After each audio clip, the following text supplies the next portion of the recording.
general nerdery.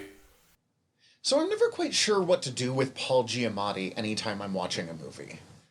I usually just reimagine him as the Rhino again. Oh, okay, see, the problem is I always like him. Every time I see Paul, he's fun.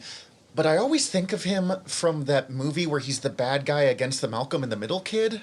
Oh, shit, okay. Because that's where I first, like, a stupid kids movie. Right. So I'm like, what are you doing in the murder? Oh, right. That was the here. outlier for you. Either that or I think of him voicing the trailer for the animated Goon movie that we never got. Oh, that's good. God, I was so excited for him to be the Rhino, and then all we got was like 10 nothing. seconds. Oh, I was so mad. Anyways, welcome to General Nerdery, a podcast about liking things. In this case, some Paul Giamatti. We're your generals of nerdery. I'm Zach. I'm Tyler.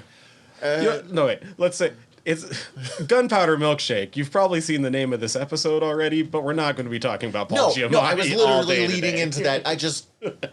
That's where we're at, apparently. I just want to be clear. This isn't going to be a show where we're going to sit here and be episode. like, yeah. Actually, that'd be fucking fascinating. Like, his career looks like it.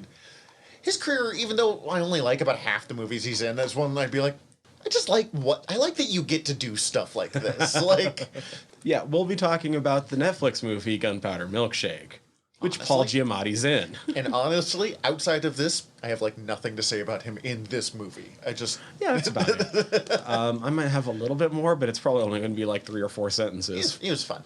But before that, what have we been ingesting? We've been ingesting. We've got news. We'll start with It's a whole ingesting. Do you want to start with ingesting this time? Because I got a shit ton, so I'll just end it off. Yeah. Sorry, thought I had a slight moment to take a drink there. Mostly this week, I have been catching up on the podcast Lore by Aaron Mahnke. It's fucking great. Weird stories. You know, the episodes I listened to today was like poisoners and Victorian-era murderers and haunted hotels and bacteria.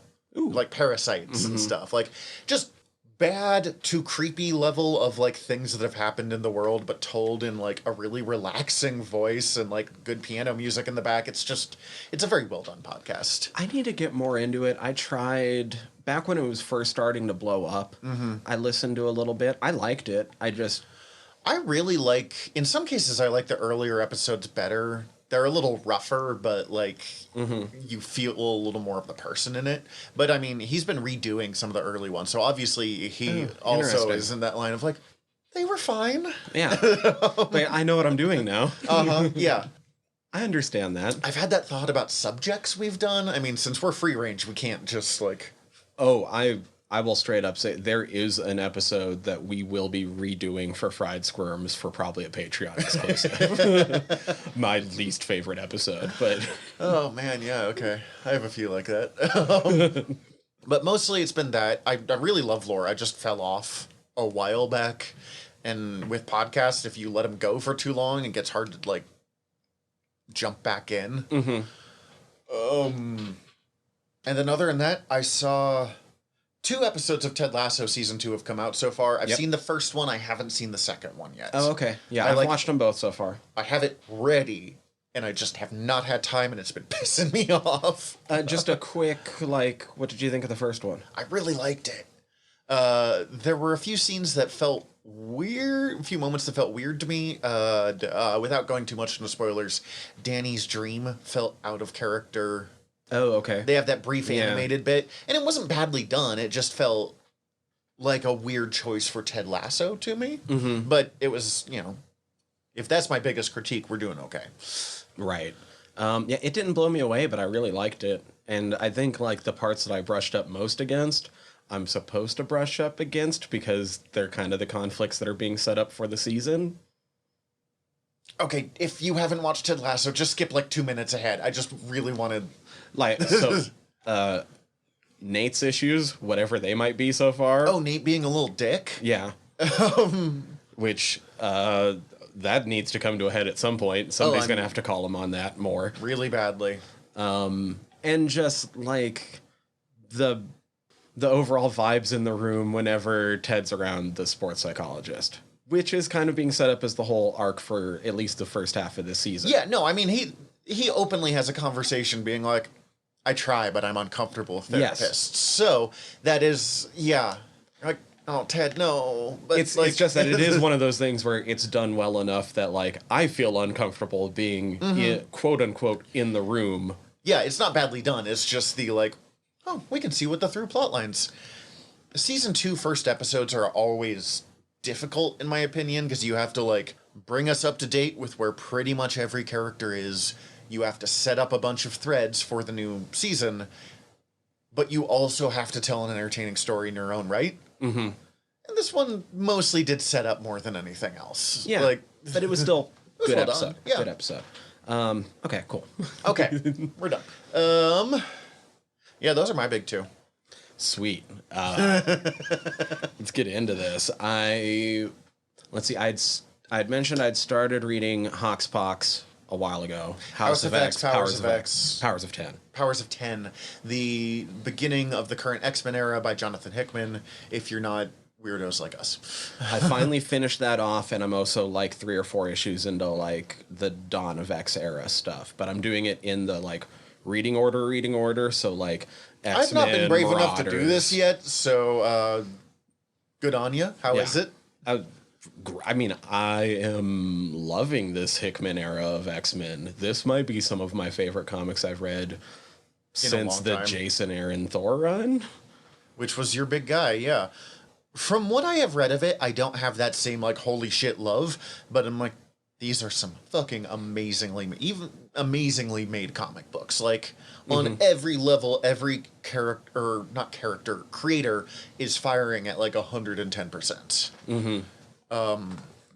I will not know how great I think it is overall until probably it's over, because for the most part, I don't read Hickman much until his run is coming to an end. Which is kind of smart, because it's weird storytelling. It's so convoluted, and it is really built for that long story. Hickman is exceptionally good at just giving you the information as you need it, tiny bit by tiny bit. And he's always got shit written in some weird secret language and like a clues in the background, and he's a fucking wild writer. I love him.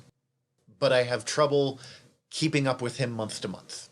What I am looking forward to, though, is he's writing with other people a lot, which will hopefully fix some of Hickman's one weakness is his characters get a little stilted. Because it's all about the big play, so his person-to-person interactions are sometimes a little iffy. Yeah. To go along, there was a bunch of half things because that was the last half of Hoxpox. I watched the first half of Sweet Tooth on Netflix.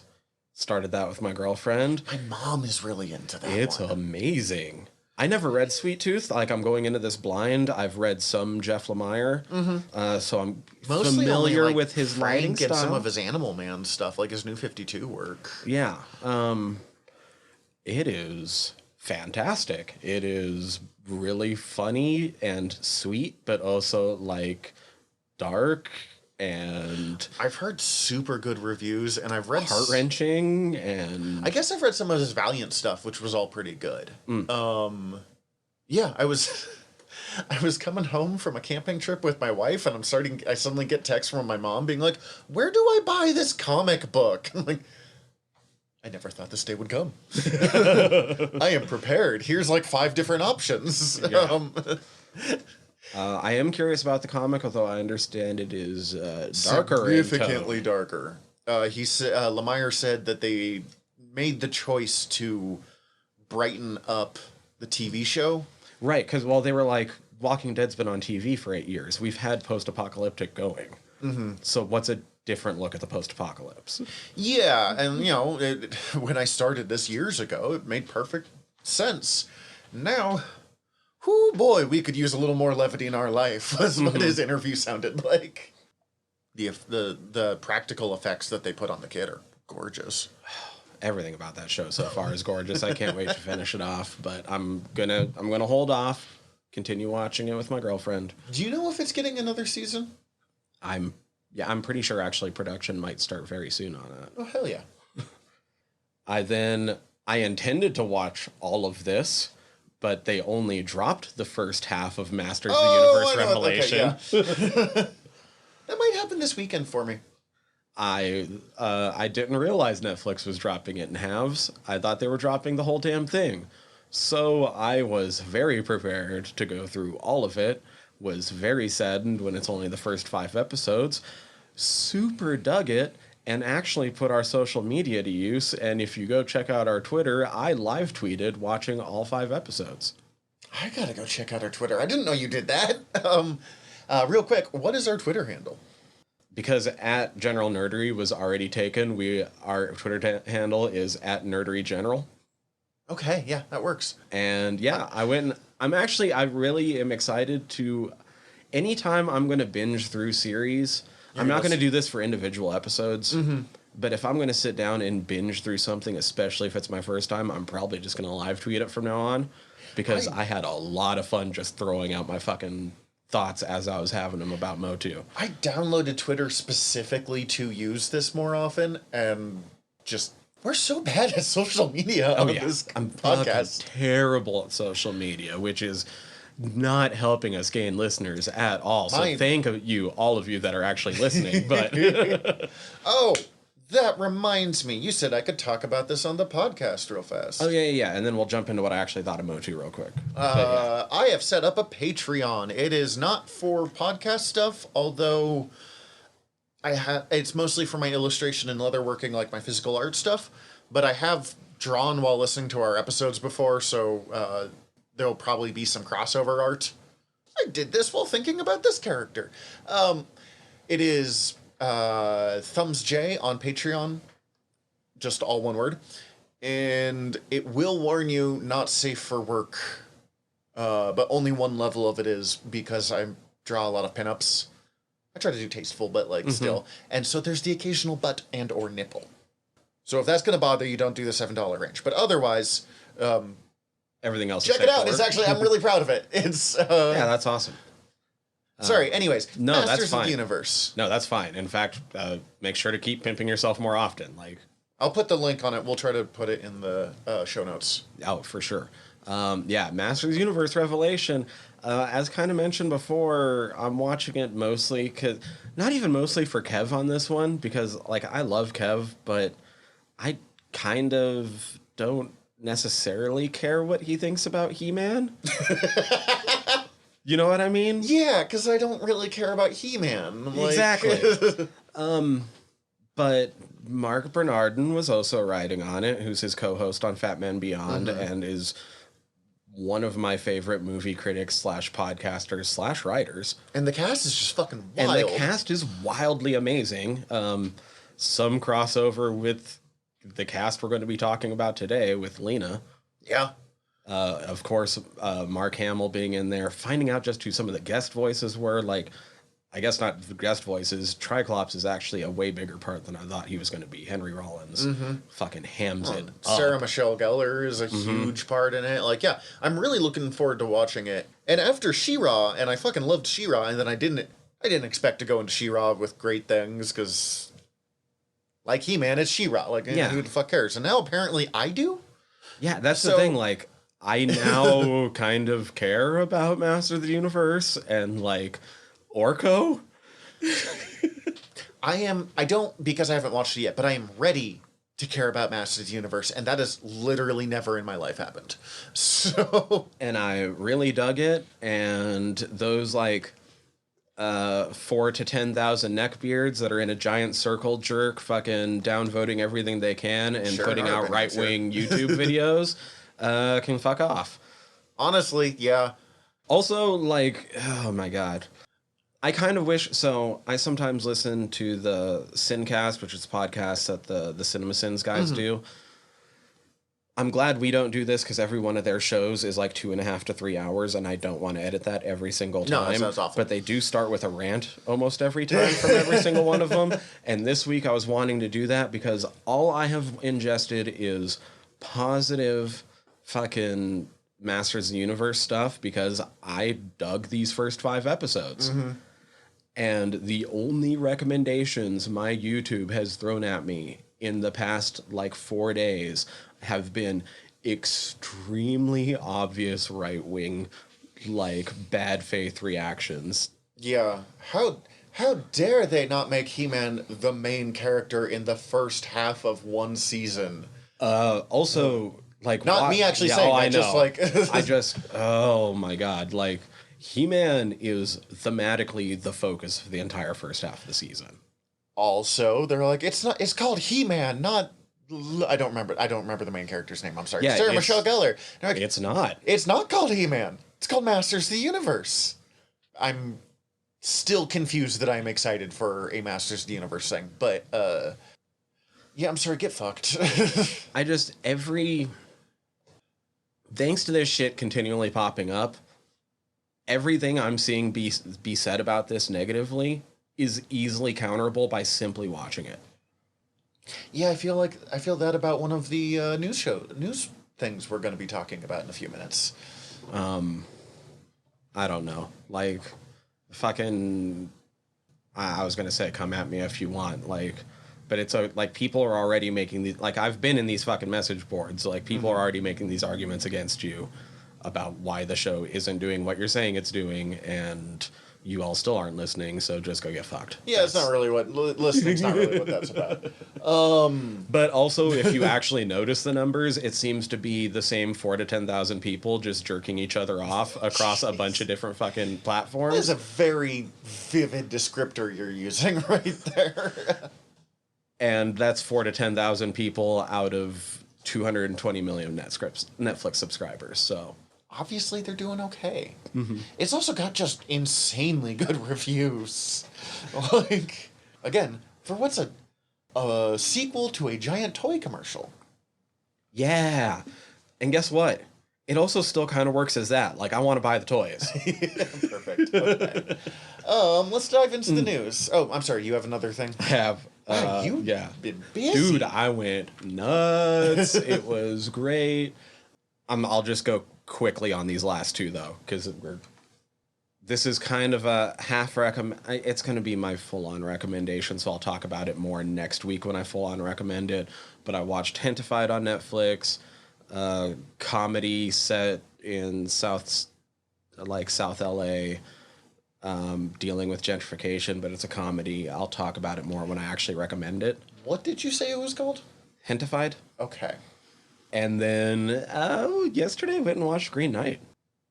Yeah, I'm real excited for that movie. Yeah, it's already my favorite movie of the year. You were going in telling me it was going to be that. I left the movie wanting to immediately buy a ticket for the 8 o'clock showing. I just did not have the time yesterday. Oh, fuck. It's been so long since I've been able to watch a movie like that. It was fantastic. It's at the Roxy, which I'm kind of realizing is the only theater I really want to go to anymore in town. Also at the AMC. Yeah, but admittedly, I've kind of reached a point that unless it's a Star Wars movie, if it's not at the Roxy, I'm probably not going to see it in theaters anymore. It's where I'm at as a person. Oh, I want to see it though. It is breathtaking. That should just be Dev Patel's look all the time, because I cannot believe just how fantastically roguishly suave he looks in every frame of that movie. Even as a predominantly straight man on the Kinsey scale, he's fucking hot in that. Yeah. Everything about, and also crosses over a little bit with our movie today with Ralph Ineson. Is the Green Knight in it? That's the crime lord in this one? Yeah. Oh, okay. Ooh, that's a good one. Yeah, I can see that.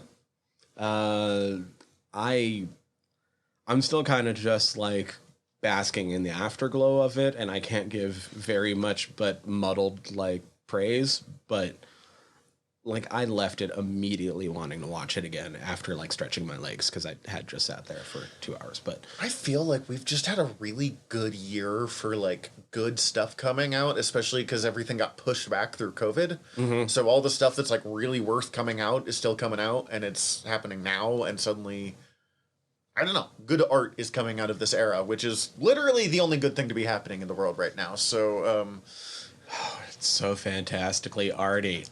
Anyway, Yeah. now I'm done. Okay. I told you I had shit done. Yeah, Week. you did.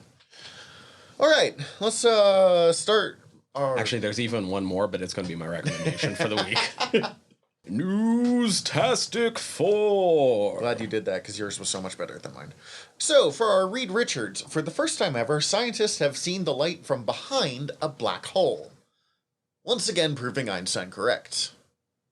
So, when you heard this news, did you immediately think of the Red Dwarf White Hole episode? No. I thought of the Star Trek, the original series, where they travel through a black hole, because they confuse black hole and wormhole. And I was like, that's not how that works at all. Don't do that. Because I immediately thought of the White Hole. And I was like, and then I was like, oh, wait, we're not in Red Dwarf. No, we're not playing. I mean, that's still cool, but We're not playing pool with stars. That was such a wild episode. yeah. Okay, but to what actually real world happened here. Black holes are regions in space-time where gravity's pull is so powerful that not even light can escape its grasp. It's a big gravity thing, sucks everything in, including light. Also theoretically time, which many sci-fis have taken advantage of. Mm-hmm. The idea is that it not just like crushes on the inside, but it warps everything around it, including light, time, etc., etc. So you should be able to see the light that comes from directly behind a black hole, not just the stuff like on the sides. I'm explaining this very badly. I apologize. And Einstein in like 1916 was like, this is a thing that should exist.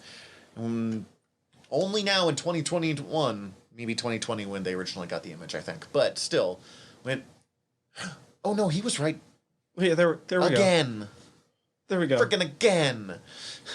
Dude's math checks out.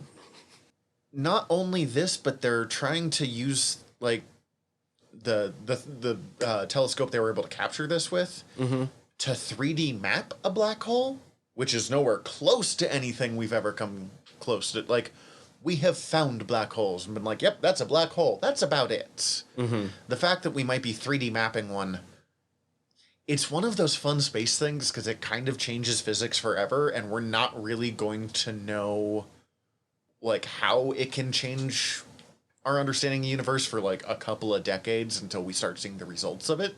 But now that we know it's for sure, yeah, we can factor that into things.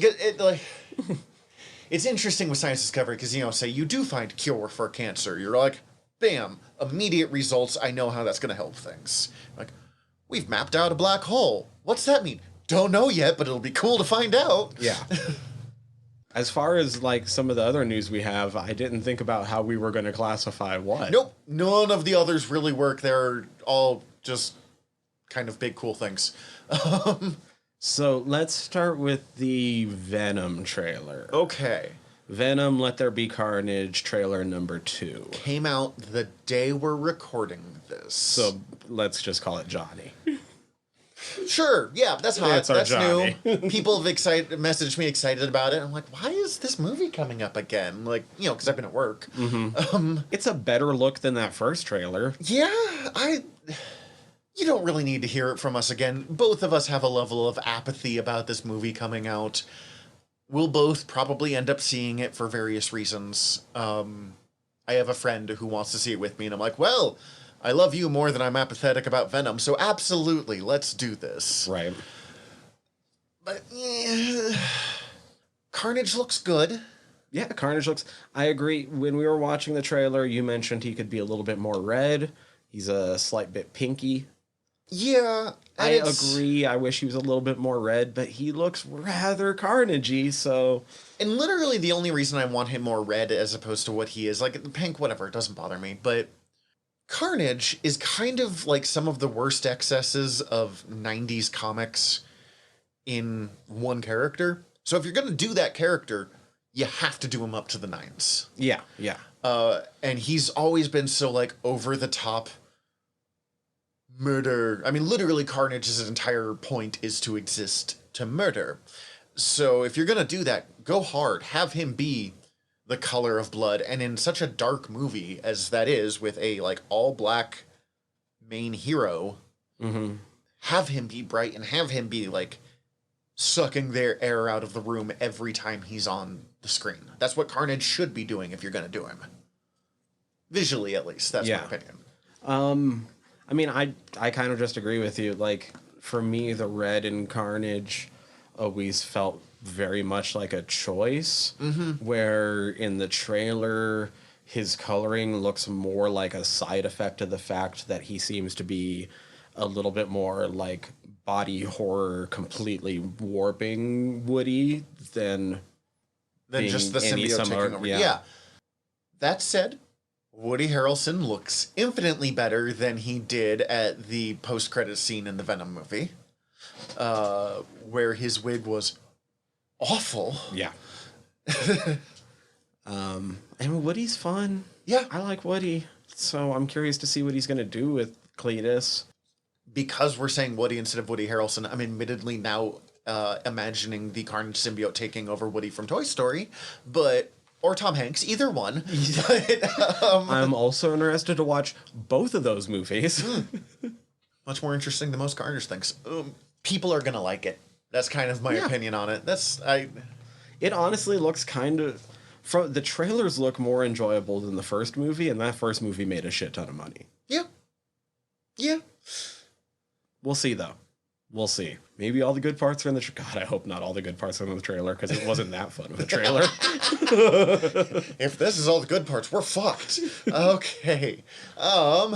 Next piece of news. Let's go with... You know what? Let's call this one The Thing. Okay. Because we're going to kind of yell at Neckbeard some more. This is apparently the Yell at Neckbeards episode. Okay. Jodie Whittaker has announced she is leaving Doctor Who at the end of 2022, and Chris Chibnall is going with her. We knew it was going to come up. If not this year, the next year was probably, like... They only ever stay on for so long. Tom Baker, who lasted like 8 years aside, 3 is the standard. She is somewhere between Matt Smith and David Tennant, because David did like 4.5, and she's doing like 3.5. Because there's the 8-episode season this season, which we also got a trailer for, which is apparently all going to be one story. It's not going to be like single one-off episodes like they usually are. So I'll be interested to see how that works. But like she's somewhere between the two, you know, and then she's getting some specials in 2022, and they're tying it into, I guess BBC's turning 100. Oh, okay. And a lot of the same neckbeards who are being like, "We told you she sucked." You're like, "No, man, she did fine." Yeah. She recently won 2nd place in a Best Doctors contest. Like, that means she'd be either David Tennant or Tom Baker. That's fucking impossible. Yeah. People love those two. She's doing fine. Yeah, she did great. It's just, this is what happens. So fuck you for celebrating. Yelling at neckbeards. But if they're tying this into the BC Centennial, they're not giving up on Doctor Who. No. I'm not surprised Chibnall's leaving either. One, this can't have been a while. Like, I'm sure it was really fun to make Doctor Who, but I'm sure it was also very not fun for these two to make Doctor Who with the amount of, like, hate that they have to choose to actively ignore. So I'm not surprised he's leaving either. And there had been hints he was going to stick around for, like, one Doctor and then go. They haven't announced who's coming next yet. And that's why I think a lot of people are like, it's getting canceled. But I saw just this morning Neil Gaiman having to shoot down reports that he was going to be the next showrunner. Neil was never going to be the next showrunner. He's like, he said, I'm spoken for. He's so busy. He's so busy. Yeah. He can't even write as many episodes of Doctor Who as he has said that he would like to. God. Much I'd love less another run Neil the show. Episode. Can you imagine one Neil-led season? I mean, I've watched Good Omens, so yeah, I can actually. Yeah. Like, oh, it'd make me so happy. In the same way, Idris is not going to be the Doctor. No, I mean, it would be wonderful. I'm super down for it, but like, Idris is too big. Who else did I see who is also too big? And Michael Shanks is probably too busy as well. But I see a whole bunch of... Oh, Tom Hiddleston. Tom Hiddleston's not going to beat the fucking Doctor. Come on, guys. No, Hiddleston's about to go into production on Loki 2, Season 2. You can dream. I get why you're dreaming it, but it's not... No one's dropping down. On the same note, I saw... Capaldi has done several interviews for Suicide Squad, and he's talked about the difference between doing Suicide Squad and doing Doctor Who, and every fucking article clickbaits it into making it sound like Capaldi is slamming Doctor Who. But no, he's just talking about, like, this was a huge DC movie where we had unlimited money. Yeah. My previous big job was Doctor Who, where we did not. Like, everyone knows Doctor Who is underfunded. It always has been. Right. Weirdly, it's one of those shows that's been going long enough that they can underfund some seasons without too much of a thing because they already have all the props. Yeah. They don't have to reinvent the like, part of the reason why they keep, like, here's the new Dalek, and then the next time you see it, it's the same friggin' one from 2005, because that Dalek looks great, and it's super expensive to make more Daleks. Yeah. That's what I got. I'm sad, I'm excited, I'm everything I feel every time we get a new Doctor. Exactly. Just not celebratory. Get fucked. I'm only celebratory in as far as new Doctor Who people are coming in, and that's always fun. Exactly. And let's just end off with the Dune trailer. I almost have the least to say about this of all of the things we've talked about. Oh, I'm so excited for it. Oh my god. Yeah, and that's really what, like, it looks fucking great. I have a fun time watching and rewatching that trailer, trying to figure out a couple... So, apparently this movie's only going to be the first half of the book. I thought it was first third, but still, first... Either way, like, it doesn't go all the way through. There's a time so the question is in Dune, yeah, which would be a good... Okay. So that's the question, though. Where does this one end? Has this trailer given any hints as to where this first movie is going to end? I mean, there's literally a point where it just skips forward a couple years and reveals that Paul's been off, you know, Muad'Dibing it. So it's probably going to get to that point. Like, he'll be kind of not quite in charge of the siege. Him and, like, Stilgar are kind of co-leading at that point. And right before his first son, who will die, is born. Yeah. I mean, I guess the two main Major places... spoilers for Dune, I'm sorry. The two main places I've heard thrown out is that it ends at the time skip, which is kind of a natural place, or it ends right after his visions of the future from drinking the water of life. Either one of those would work. I'm betting they're going to kind of merge the two a little bit. Especially because I would put money on the shot in the trailer of him in the golden armor being from one of his visions of the future.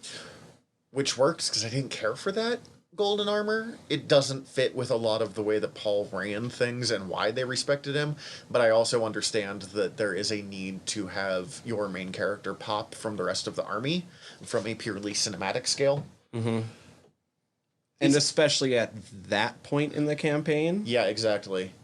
It's interesting. I only have really two kind of notes. Well, three notes. One, Jason Momoa's Duncan, Idaho looks super charming, but it's also Jason Momoa.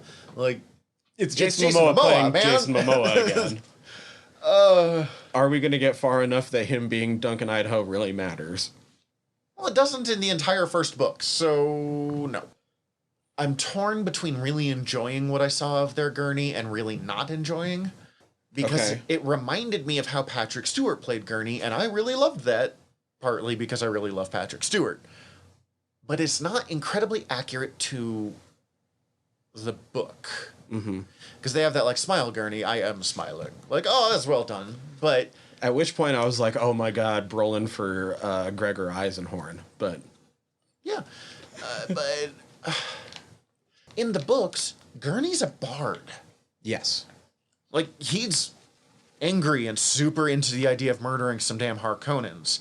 But then he'll also jump into a weird song that has a slight dick reference if you read through enough layers of it. Did you catch the apparent this movie pronunciation Of Harkonnen.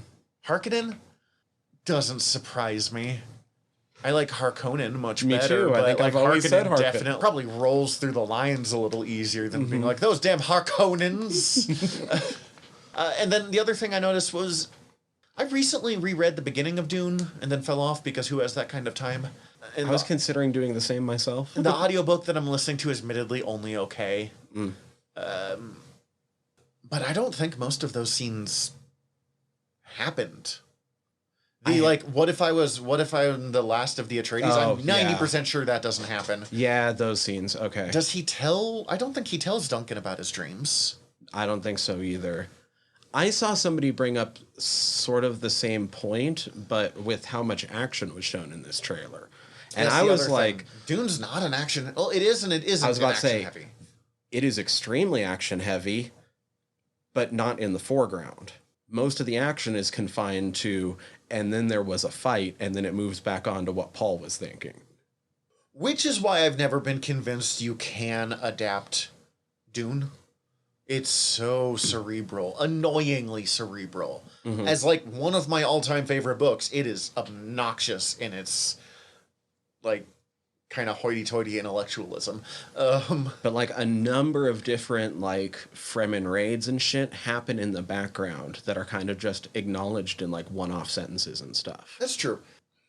It could make a really good action movie even if it makes a bad Dune movie. So I'm not like I'm going to enjoy myself watching this.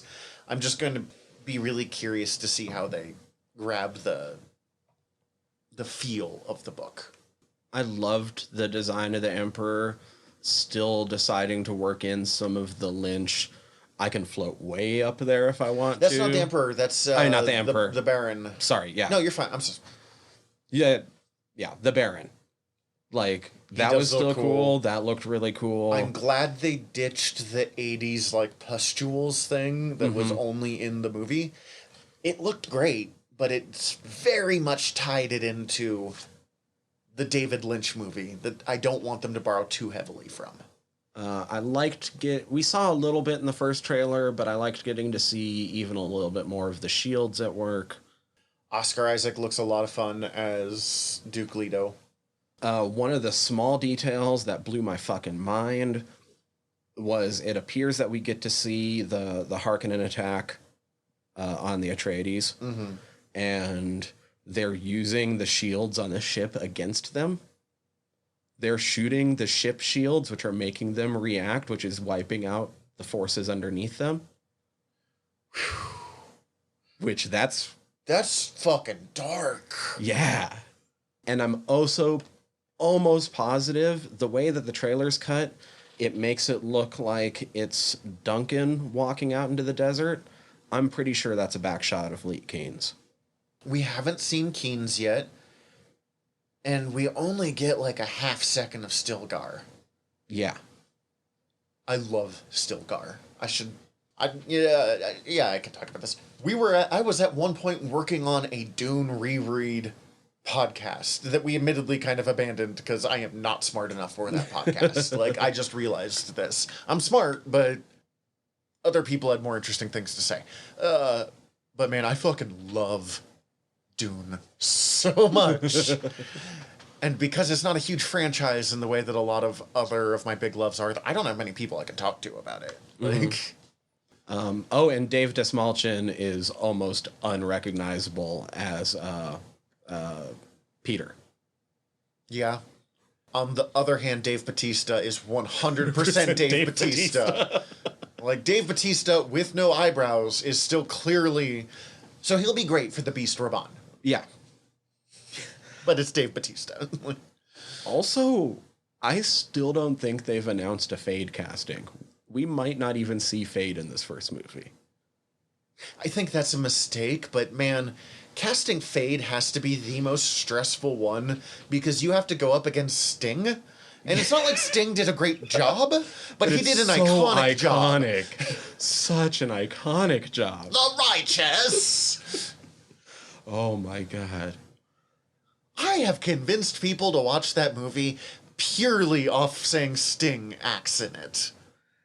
I've tried using that. There's one cat that I work with that I've been trying to convince to watch that movie, and it has not worked on him yet. But Okay. even though he is a Dune fan, I'm just like, dude, just give it a shot. If you're a Dune fan, you do have to go in with, like, your brain turned as low as possible. It's weird how recognizable it is, though. Yeah. Anyway, yeah. Actually, end of this month, I should be getting my 4K of the Lynch Dune. Oh, hell yeah. I mean, this is making me want to watch it. I don't know if I'm going to put my wife through that tonight, but I want to. I see him as Atreides I'd like to kill. Good times. All right. That's it for news, though. Yes, that is it for news. So let's take a quick break and come back and talk about what we're actually here to talk about. Gunpowder Milkshake. So this is probably the only place I can say this and have someone kind of understand what I mean. The feeling I got from this movie is like 2007 to 2015 Warren Ellis. Okay. Like when he's kind of burned out on writing comics, so he's just like writing slick action graphic novels that are admittedly really fucking pretty, but are really kind of like plot light.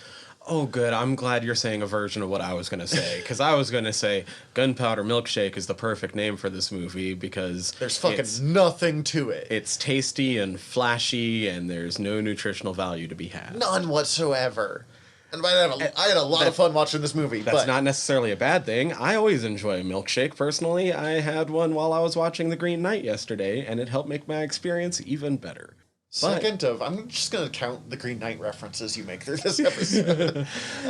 And then while I was watching The Green Knight... 3, I'm counting that. You're... I am going to say this just before we dive in. Apparently, this is Zach's Pathos episode in a couple of places. We're going to be talking about guns, and I got me some opinions about guns. And someone I know, not someone I knew well, but someone I know was recently involved in a pretty horrific gun violence experience. So I'm feeling those feelings about guns really strongly right now. So I'm just going to get this out there. I am not anti-gun. I am extremely against gun, like, fetishization and romanticization. That's not a word, but it's close enough. It's close enough to the word. We all know what you were saying. That said, so I might have occasional, like, oh my god, stop being so happy about guns moments in this. That said, I super get why shoot 'em up is an action thing, because you can do so many pretty things with a murder-happy action movie. I'm trying to think of where to start in on this, because this is an interesting one. One of the things going into this movie that I thought about going into it, and I think you realized right away, is like, this isn't your genre. No, it's not one I know much at all. And it's one that I always kind of mean to get into. But again, with my mixed opinions about how much we glorify guns in this country, it's been a hard one to step into. Like, I really want to watch John Wick. I'm told that it's fucking great, but I just keep not.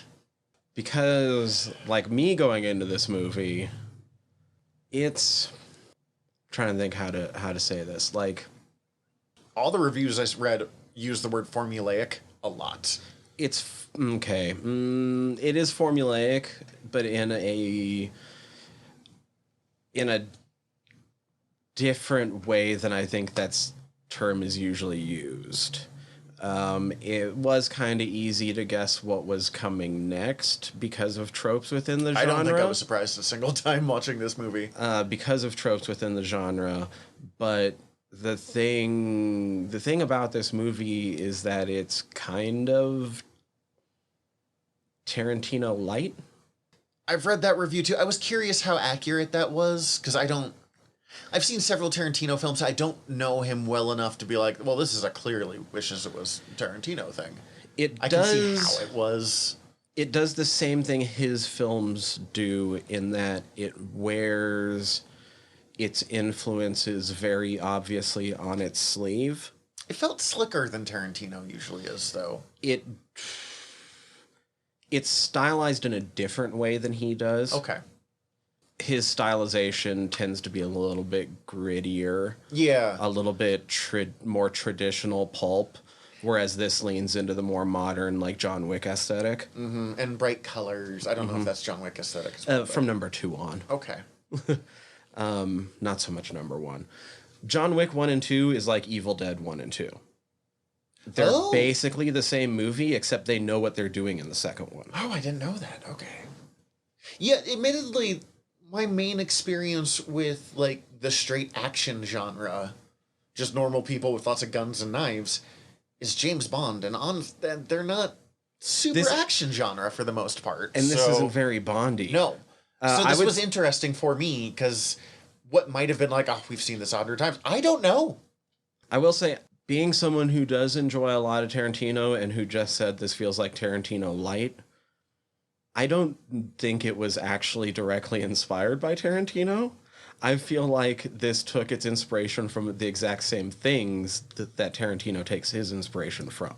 Yeah. If that makes sense. Similar to where a lot of Guy Ritchie takes inspirations from, I think that like one short story about a specific crime.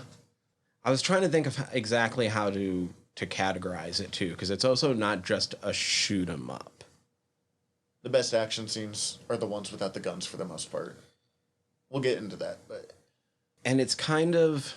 what I ended up falling down to on this, as being someone who does love action movies across their various subgenres, although not as much as, like, I'm into, like, horror, I guess, because I can actually name horror subgenres, and with action movies, I'm more just like, it's like this movie.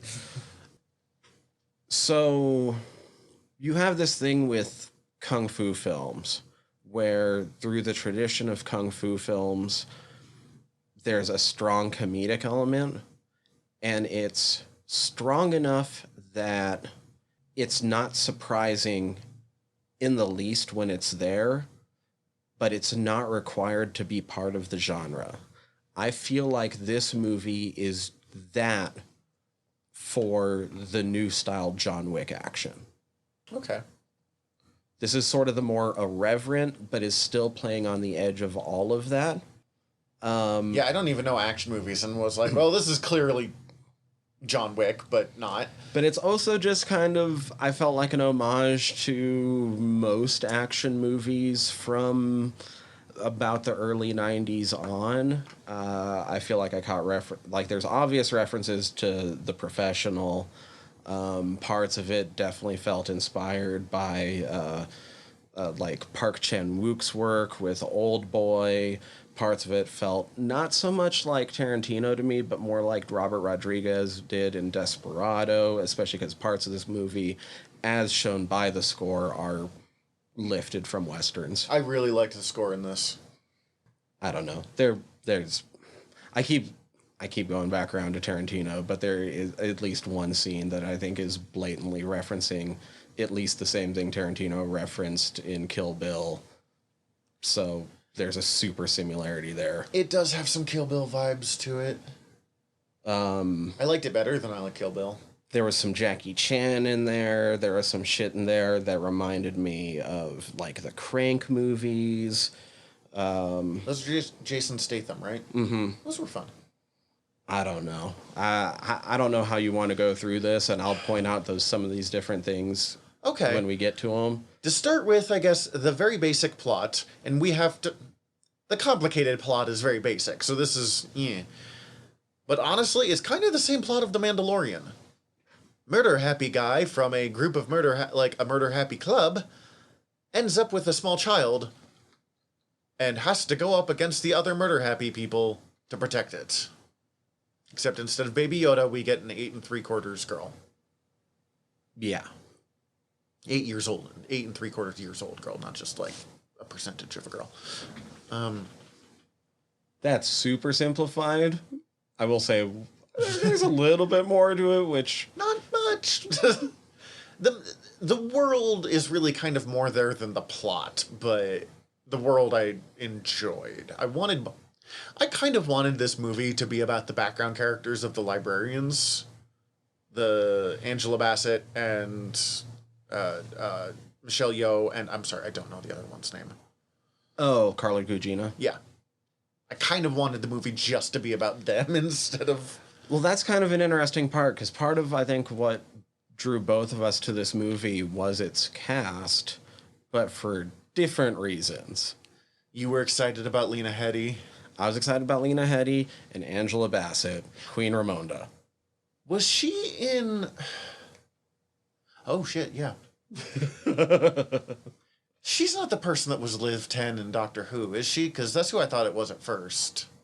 In The Beast Below? Oh, I don't believe so. Okay. No. That's my bad. That's who I thought it was at first, but I was like, I don't think that's right. No, like, okay, so Lena Headey was probably the biggest draw for me, just because I think I've loved everything I've ever seen her in. She's fantastic. And also, there's a Motu crossover. Yeah? Because she kills it as Evil Lynn.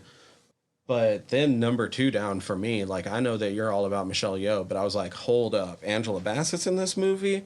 Because, like, that's a get. This is kind of a depressing movie to have watched over and over again in my youth, but she was Katherine Jackson in The Jacksons, An American Dream. I watched that many times when I was a kid. Okay, so yes, the actress I'm thinking of is completely different, but her face is just close enough that I'm like, okay, I can kind of see how I... Another one that I watched way too many times for how depressing of a movie as it is as a young child was she's Tina Turner in What's Love Got to Do with It? She's still in How Stella Got Her Groove Back. Yeah, she's fucking Reva in Boys in the Hood. She might have been my favorite part of this movie, if we're honest. Like, I really like Michelle Yeoh, and I really enjoyed her in this one. But I don't know, there was something about Angela Bassett that was... I have no idea what the characters' names are. I'm not even pretending to know the characters' names for the most part. She was in Contact, which is one of the first movies that I remember to ever have bored me. I thought it was a good movie looking back on it, but I just watched it at a time when it was not interesting to me. I have been meaning to watch Contact since I was about 15 because I was the same way. I watched it at like 10. It was like, I was promised a space movie. Yeah. What the hell is this? Yeah, I know I've rewatched it and thought like, oh wait, that is a good movie. But when you were promised a space movie as a 10-year-old, Contact is not what you were hoping for. Yeah, I was like, oh shit, she's a get. In some ways, that's kind of the biggest letdown of this movie, because... You wanted more of her, or...? Yeah, I guess... It would have been easy to use her character for a lot more, and to show off how good of an actress Angela Bassett actually is. They've announced a sequel, and it really does feel like the librarians are going to have a bigger part in the sequel, just the way they set up the ending, so here's hoping. Angela Bassett looked like she was having a hell of a time making this movie. I guess that's so the no nutritional value I was referring to with the milkshake bit is that there's like no emotional depth to this movie, and when you have these actresses, there could have been very easily. That's a very good way of putting it. And you could still use tropes from the genre to make it happen. Like, you don't have to abandon the kind of movie that this is in order to make it happen. And if you're not going to give me the emotional journey, then this movie is far too long at 2 hours. If you're not going to give me an emotional journey, this movie could have been 1 hour and 40 minutes. I think I was sketching while I was watching this movie, which helped the length be less of a problem. I think if I was just, like, sitting in a theater, I would have been really fidgety by the end of this movie. It is a problem of this movie that it is, like, 50 minutes in between the first time we see Lena Headey and the next time. Damn, that is a long time. And it's like 45 minutes in between the introduction of the librarians and when we get to see them again, and more like closer to 1 hour before we get to see them actually doing anything of substance. I do not disagree. Let's talk about the action scenes, though. Like, admitting that this movie has its flaws of... It's almost hard to talk about because the characters are just... They're the actors. I felt like they were kind of blank. Mm-hmm. And I felt like they were blank for a reason, was so that you could more easily see all the references the director was making. Like, it was very much style before substance, which, once again, an action movie, you don't need a lot of substance. It's just kind of disappointing when you have these ingredients being thrown in. Yeah, when Karen Gillan might have been the weakest part of your movie, and she did fine still, that's very much... But okay, acknowledging this part of the flaws, let's talk about the action a little bit, because I did, and as someone who doesn't know the genre as much, I did really enjoy those. That bowling scene alley fight where no one were using guns. The first big set piece is the bowling scene fight, because all the other shootouts before that get cut away from. The bowling alley fight is wonderfully done. That dude gets tasered in the nuts like 3 times and just keeps going. That's the first fight where it's like, oh, look at all these references. I'm like, you have the alternating blue and red across the lined LCDs in the background. In Samurai Fiction from 1998, you have an extremely famous scene of, over the opening credits, they're dueling in front of a red screen that's like gridded off, which Tarantino then referenced in Kill Bill by having the bride do the same fight in the House of Blue Leaves against the Crazy 88s in front of a blue screen. It kind of reminded me of Highlander a little bit. Oh. Highlander did that a few times too. And then the attacking from both sides and the propensity to go back to... they didn't one-shot it as famously as Park Chan-wook did, but the angles and the attacks that they were doing on her was very reminiscent of the most famous fight scene from the movie Old Boy, which is like this hammer scene, which I think is intentionally referenced again by giving the big Angela guy a big hammer. Angela Bassett the hammers later on. Oh, okay. I was thinking of the sledgehammer that the big dude has. Also, like, oh my god, Old Boy's so good, but yeah, I don't know. Like I said, this one was like it was like a real milkshake for me. It was like candy for me, because I'm sitting there and I'm like, oh shit, that's Samurai Fiction, but it's also Kill Bill, but it's also Old Boy. Oh hell yeah, I'm having fun. But I like that. I kind of knew that we might have this problem going into this movie, because neither of us had seen it before we decided to do this episode. Of similar to our Jodie episode of like, yeah, I enjoyed this. I don't have wildly strong opinions. Well, I'll have wildly strong opinions of telling you, go watch those fights that I just referenced, and you'll see how they're being referenced in that fight in Gunpowder Milkshake. Hell yeah, I'm down. I am probably going to watch this again, possibly tonight, because my wife didn't get to watch it, and I think she would enjoy Murder Librarians and Amy Pond shooting people. And I mean, it's been this trope of having an undercover society of some sort being hidden kind of in plain sight as a different business is just kind of a trope going back a while, but that's one of the very like John Wick modern things that they kind of did in this. It is also a trope that I'm a giant fucking sucker for. Yeah, I love it. Secret society hidden under our normal society that has cool kung fu action. Just shoot that shit into my veins, if we're being honest. It's Shang-Chi. But the library in modern action was very reminiscent of the Continental Hotel, which is like... That's what I've heard. The base of operations in John Wick, so... And it's not quite the same thing, but the diner felt a whole lot like Max Pub and Dresden Files to me. Here's our neutral ground, give me your gun. Mm-hmm. Which is, yeah, that's also a little continental-y, too. Yeah.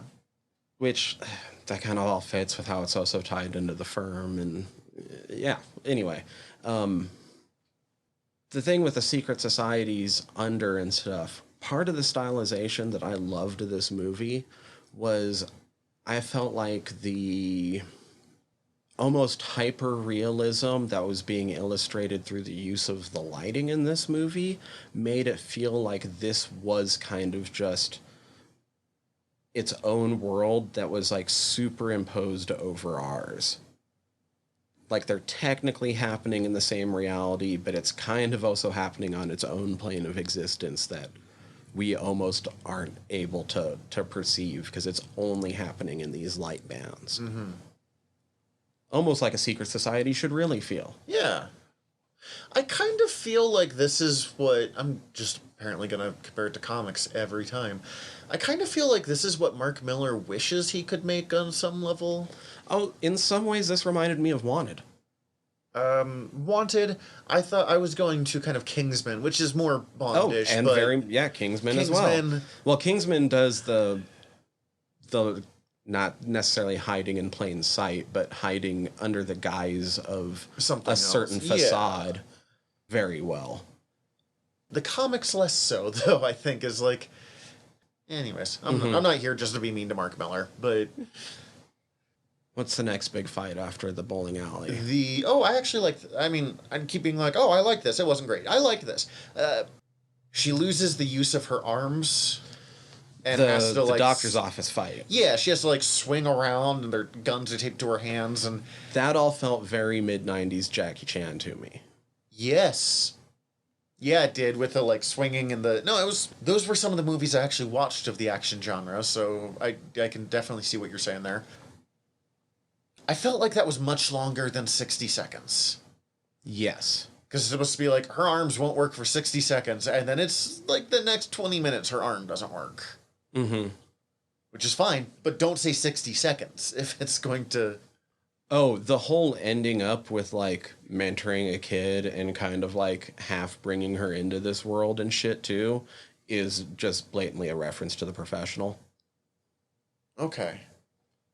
Which is 1994, I believe, first Natalie Portman feature film. Yeah, I've... seen bits of it at the very Jean least. Reno. Like, I know what it is, yeah. Gary Oldman. Oh, God, I love Gary Oldman. And when she first talks to the librarian and they're asking her, like, what her type is, and she's like, I guess a professional type. And they're like, oh, so no women, no children. So they are very direct there. Mm-hmm. Would never have caught that. Like I said, that's where I was like, oh, this is candy for me. This is great. I get what they're referencing. This movie does the same thing for me that a Tarantino movie does, or a Robert Rodriguez movie does, which I do feel like this feels more Bob Rod than Tarantino. But see, I still keep thinking of Guy Ritchie, not in style, but in that same kind of story that Guy Ritchie was enjoying with, like, some of his higher level crime stuff. He doesn't reference much outside that particular genre, though. That's true. But as someone who doesn't get those references... I could see that, though, with the frenetic energy in this movie. Mm-hmm. And again, not as much style. Like, you're not going to have that, like, same mad slowdown and the same pacing. But the brief story of, like, let's give you just enough about these characters and then go into what the crime is. Mm-hmm. In this case, murder. Lots of fucking murder. Lots of murder. Doctor office... Oh, God, that was so fun. The doctor's office fight. The doctor's office was good. It does kind of drive home the points where I'm like, okay, they should respond at least a little bit to whatever injury they just took. And this happens throughout the whole movie. She gets shot in the arm and, like, barely even, like, flinches from it. Like, no. I'm not saying you have to be out of the fight, but no. That all leads into, like, the car garage, right? Yes, because they fight their way out of the doctor's office, get in the car garage, have the decent car action scene. I was trying to place what that felt like to me. I was having a harder time.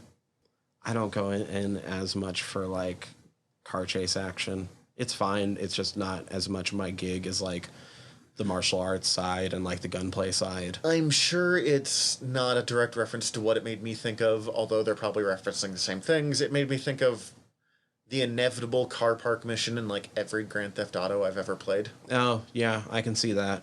The only thing I was able, like, the beginning part of this didn't remind me of the action in this series at all. But, like, the way it ended up with her pushing two cars just full on while getting clip after clip or mag after mag emptied just right at their faces with a bulletproof window in between, and like one guy's head ending up getting knocked off by the fucking forklift and shit. That energy all felt crank to me. Okay, see, other than the head ripped off part, I kind of thought of Captain America Winter Soldier. Oh, With okay. Nick Fury. Again, I don't think it's a direct reference. I think it's just... Once again, the car side of thing isn't as much my thing. Like, I did feel like... I felt like there was inspiration coming from something there, but I just couldn't place my fucking finger on it. I thought it was well done. It was, for me, the most forgettable part of this movie. Yeah. Also, that little girl, I recognize that she's clearly just going through shock and stuff, but she is weirdly chill with everything that's going down. Like, weirdly willing to put up with stuff. Okay. Here's where we meet Lena, isn't it? Yeah, Lena comes back into the picture. Lena is playing Karen Gillan's mom, who has now... Karen Gillan has now, saved a child and pissed off everyone else in the process, which I suppose we didn't talk about too much. I was expecting a lot more like, I'm not going to apologize for the decisions I made. And Lena, I did actually kind of appreciate, was like, I fucked up. Yeah. I was expecting her to be harder. I don't know. The way all of that played out just didn't have me invested at all. I kind of didn't care. I think there was ways they could have made me care, and they didn't. I don't disagree with you on that. With as many characters as they've really already introduced, once Lena comes back in, which I've already said, I think Lena should have been back in sooner than she was. You probably could have just done without the car chase. Sorry, I know that's some people's thing, and it is a staple of having one in the middle of an action movie, but like they're always like my least favorite part when I do watch an action movie. As much as I get it, like, you get her in there sooner, and you get them back together with the librarian sooner, and suddenly with all that character interaction, I think you can also play with the emotional story more, and give them all big badass moments in the meantime. Yeah. Like, you don't have to sacrifice one because of the other. Like, I think there's tropes and stuff you could have leaned into and things that were already set up by the dialogue. Like, there's the joke of Lena being like, oh shit, am I a grandmother? They spend no time on it, though. But if you get everybody back together, you could have Lena noticing how much Karen is caring for the kid. And so then her trying to take a grandmotherly figure to try to reconnect to Karen, who's still cold at her mom for disappearing for 15 years. Yeah. Yeah. Through that connection, Karen could see the other more maternal side of her mom and want to try to get to know that part of her, maybe even get more aggravated in the process, at which point she has an awesome heart-to-heart talk with Angela Bassett, who's also had to go through having her own hard feelings for her mom disappearing for 15 years. Then you get Angela Bassett getting to show off her acting chops. Yeah, because the closest we get to that is in a few scenes where Angela Bassett confronts Lena Headey and then kind of forgives her. And it was one of my favorite scenes in the movie, and it was like 4 seconds long. Yeah. Just because I like Angela Bassett. But for that, here's where we go back to the library. That's all cool. The library fight scene was very cool. It's hard to talk about a movie that's almost purely cool on a visual thing in a purely audio format. Well, and even bringing up, like I'm trying to specifically bring up what I'm noticing these fights are referencing, and that's not even truly doing, like, proper justice to the visual style of these fights. Truly, although this is in the John Wick vein, I would say it is just as much in the Birds of Prey vein.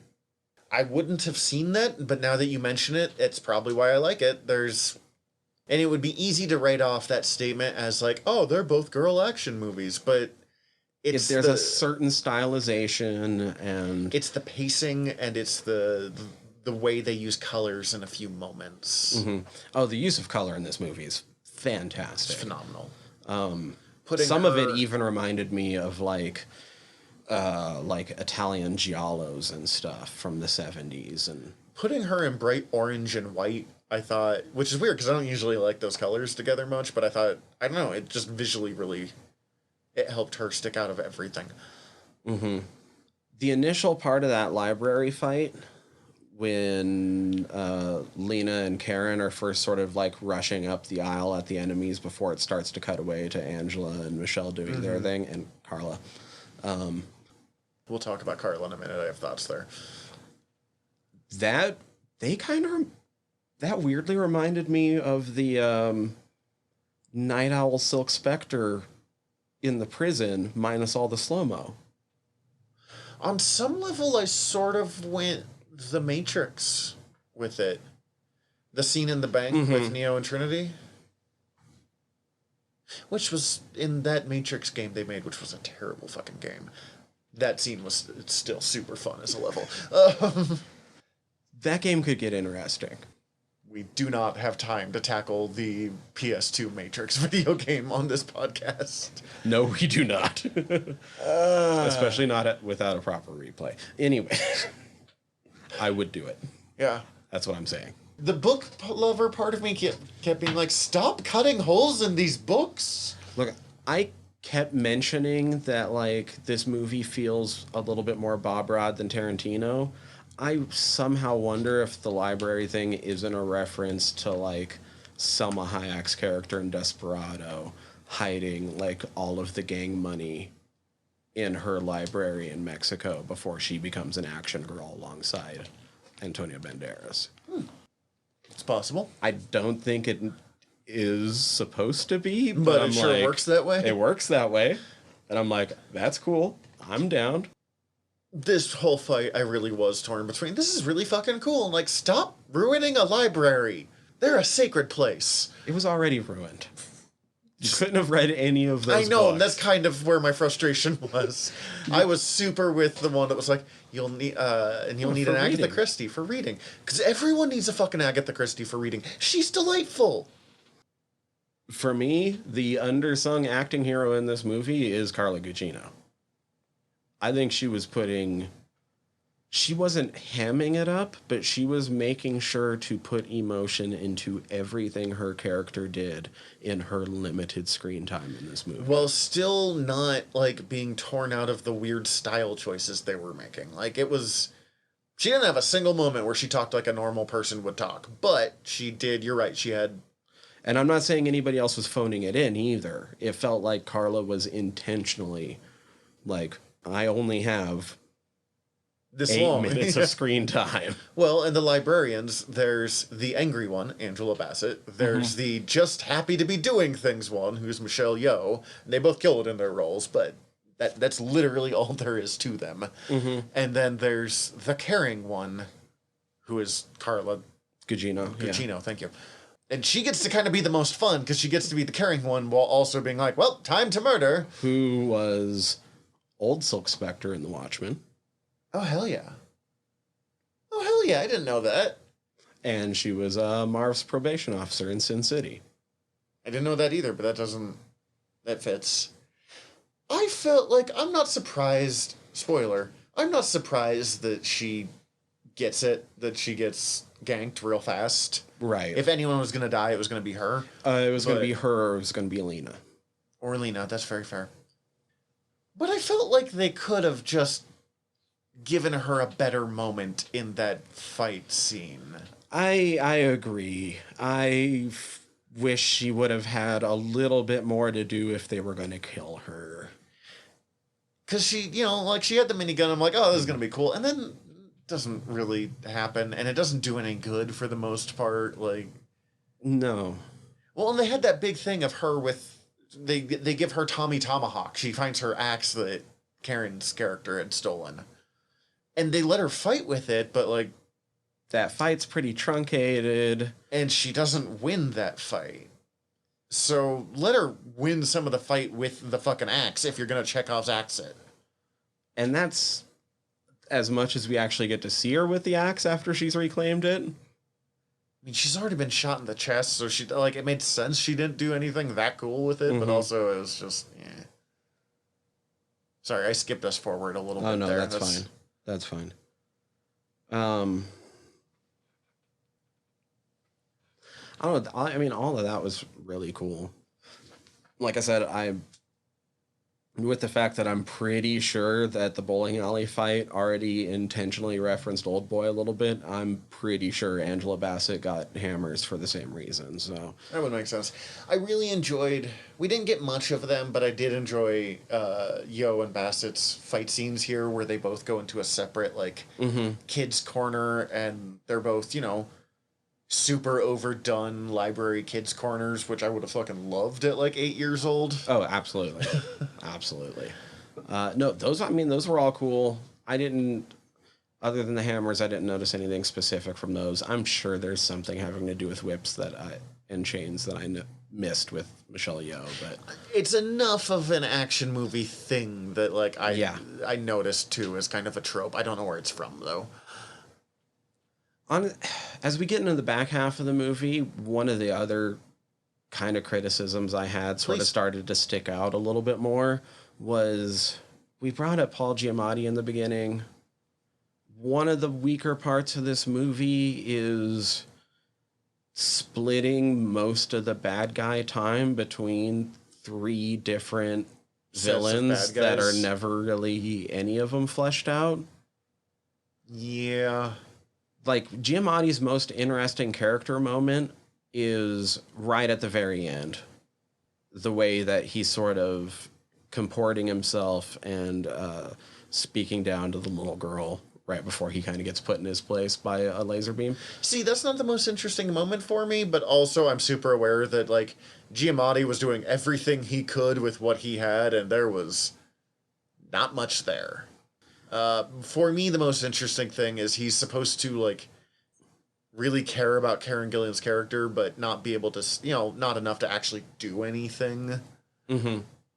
And Giamatti tried really hard, and there were moments where he kind of sold that, but again, he had like 12 seconds to sell that. So, I mean, there's only so much he can do.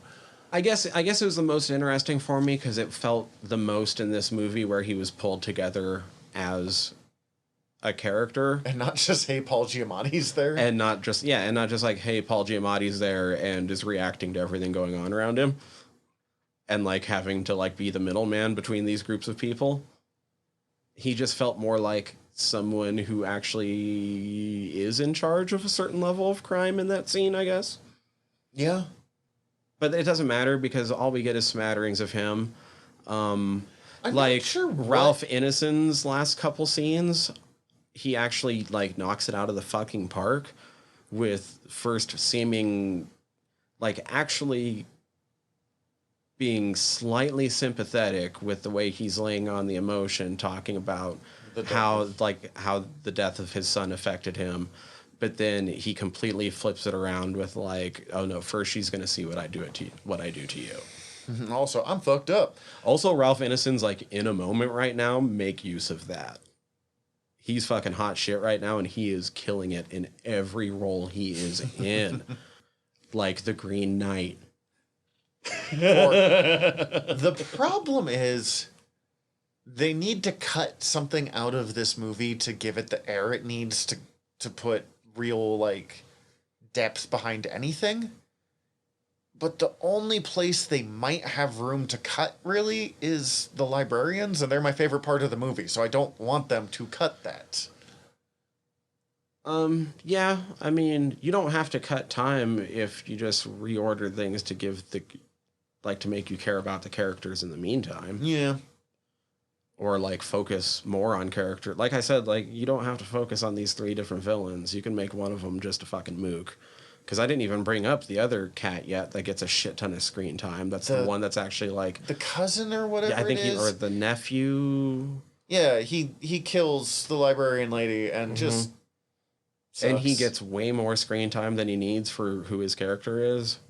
Yeah, they'd spent like 30 seconds on him putting on fucking brass knuckles. Yeah. We did not need that time there. He was the mini-boss. Yeah, and he wasn't even that good of a mini-boss. Nah. Although, like I said, I'm pretty sure he's the one that gets Michelle Yeoh's eye in the diner. That would make sense. Ooh, I might be wrong, though, because He's not the one that also jumps out the No, window. I think he's the one that jumps out the window. Okay, so he wouldn't be the one that got her eye then, because I think that guy gets put down quite a bit earlier. I noticed the eye when it happened first time through, but... You're right. I clearly recognize that he was supposed to relatively matter, but he just... Every time he showed up, I had to be like, who's this guy? Oh, right. Yeah. Don't care. Mm-hmm. And that's kind of... I don't know. There was no... It was just too many... It was fun. I'm going to end up recommending this movie. To people. But, like, at the same time, like, there was no characters in this movie.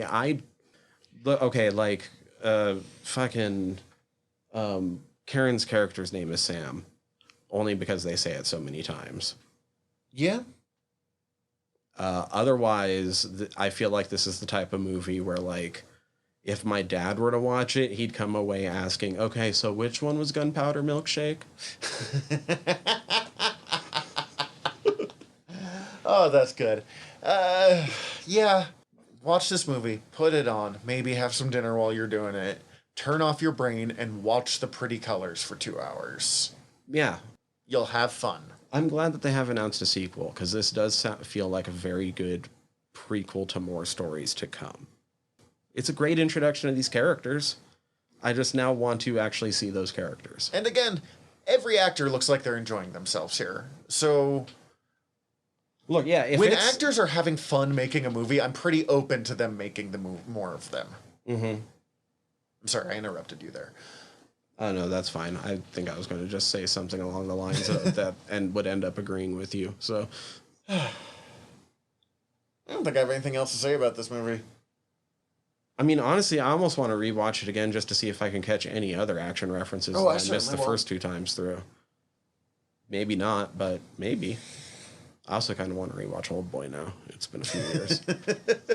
Now that I mentioned that enough times, Old Boy is a fantastic movie. So it's just kind of dark. I guess that kind of works. Slide into recommendations. Beyond Old Boy, apparently. Yeah. Recommendations. Ooh, I have a recommendation. Hit me. I will recommend a comic that came out, or a graphic novel that came out, I think about a month and a half ago. I don't know if it's out in print yet. It was a Comixology original, so it was going digital first. Mm-hmm. It's called Adora in the Distance. Oh, I don't know this one. I love it when I don't know this one. It is written by aforementioned one of my favorite podcasters, Mark Bernardin. It is a pretty simple, heartwarming, slightly sad, but mostly heartwarming fantasy adventure story of this little girl in a fantasy kingdom who has to steel up her courage and make an adventure with her companions to fight or to face the distance, which is this sort of just nebulous bad thing that's coming. That's something a little bit different to everybody. Okay. That's what it is on its face.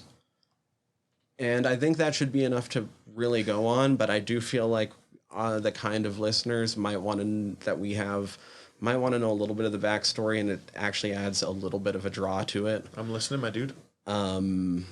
This story was written by Mark for his daughter, who is I'm not quite sure the proper language for expressing this properly, but who is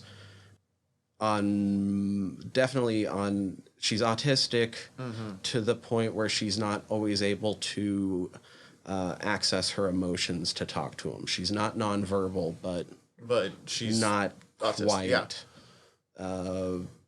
entirely able to communicate either. And so this is an adventure story for her, for where she's at when Mark can't communicate with her, for the things she's reacting to and the things that are making her laugh and making her emotive at different times that she can't access and actually they can't share together. Oh, wow. And I started I kind need of to tearing up fucking saying read that. this. Wow. So, What did you say this was called again? it's called Adora and the Distance. Adora and the Distance. Okay. Guess who's going to be desperately Googling this as soon as I do our parts. It's very specifically not about him. He wanted to do a story set around her. And it's all the things he kind of hopes, because It can be hard sometimes that can be hard. Yeah. Ugh. Ugh. My shit sounds super shallow now. Thanks, Tyler. Do you have any others or any more before I jump? No, that'll be it. Okay. Because Michelle Yeoh, I'm going to recommend Star Trek Discovery, which also fits into my accidental suck at neckbeards theme of this episode. Michelle Yeoh kills it in 2 different characters in Star Trek Discovery. Check it out. The first season is decent, but like offsettingly dark for Star Trek. By the 3rd season, it plays like a modern show and not like a show from the 90s or the 60s, but like that's what Next Gen did as well. It's new, but it's very much Star Trek, and I appreciate that. And then my other one is a comic recommendation. It is also shallow as all fucking get out, which was why I was connecting it. But it's the original Wildcats run by Jim Lee. Oh, fuck yes. Because I recently got Absolute Wildcats. Guess who loves Grifter? Yeah, buddy. We've talked about this. But it's like the, big, beautiful hardcover with a slipcase and recolored the first several issues. And it's like twice the size. So you get just, so much beautiful Jim Lee art in it. And it's fucking glorious. But it is the most shallow fucking superhero story that I still really like. Yes. They were not lying when they said that early Image comics had, like, full of flavor, no nutrition. Savage Dragon's the only one that came close. I've been really wanting to read some Savage Dragon lately. Actually, I really, even those first ones, I really love. The cop shit lands a little differently than it did in 1992. Yeah. But damn, it was cool. And in the same way, and Jim Lee's one of my all-time favorite artists. We have a Jim Lee poster in the room we record in. And this is just Jim Lee clearly having so much fun. Oh, Wildcats. I started rereading those not a long time ago. They're fucking baller. I didn't get very far into them, though, before I got sideswiped by something else. It's not hard to do. I've had to, like, pick it up, read for, like, 20 minutes, put it down, come back again in a day or two. Like, it's just kind of my, like, palate cleanser. Mm-hmm. Oh, that's fun. Mm-hmm. I'm actually really glad you ended with those so that I didn't just stay, like, emotional over here. So. It sort of ties into what we're doing next week, too, which is probably also going to be kind of fun palate cleanser action movie. Yeah. Because we're doing James Gunn's The Suicide Squad. Gonna catch some Suicide Squad. When we're recording, is it out or is it about to be out? We are within a couple of days either direction. It will be out in 4 days from when we're recording. Okay. It looks fucking great. I'm so excited. You had brought this up that you would possibly finally watch. I am going to try. Okay. And if time comes up and I can't manage it, I'll text you in advance to let you know. But I really want to watch the David Ayer cut before. Not David Ayer cut, but the David Ayer movie. I wish we could watch the Ayer cut. So does David Ayer. He kind of made an ass of himself about this movie recently. He put out a statement. Yeah, but it was kind of a shitty statement. Yeah, not about this movie. He's talked up James Gunn. No, we'll talk about it more next week too, but he kind of felt like I'm really fucking tough. And my movie. Oh, yeah, okay. So the first page of his statement, I agree. But, like... No, he wasn't mean about this movie. What he actually said about the movie, like, I understand. Like, he got fucked on his... He did, 100%. We'll talk about this a lot next week, I think. But in the meantime, we're your generals of nerdery. I'm Zach. I'm Tyler. Dismissed. Hi everybody, General Tyler here. If you like the show, please hit subscribe however you're listening to us right now. Also, if you could rate and review us however you're listening to us right now, or preferably over at Apple Podcasts, we would super appreciate it, as the whole world is around on algorithms, and we want to be all up in them, getting our voice out to more places. Also, tell your friends. We always appreciate that. If you want to get in contact with us, ask us questions, give us comments, email us generalnerderypod@gmail.com. You can also contact us through our website, www.generalnerdcast.com. While you're there, check out all of our back catalog, or click the links up at the top, as we are part of the Earworm Podcast Network. Go check out all of our sister shows. We're involved with most of them, so if you already like listening to us talk, it might be in your best interest. And if you want to check out everything from the network, head over to earworm.com, EARVVYRM.com. We'd super appreciate it. Love you all. Have a good one.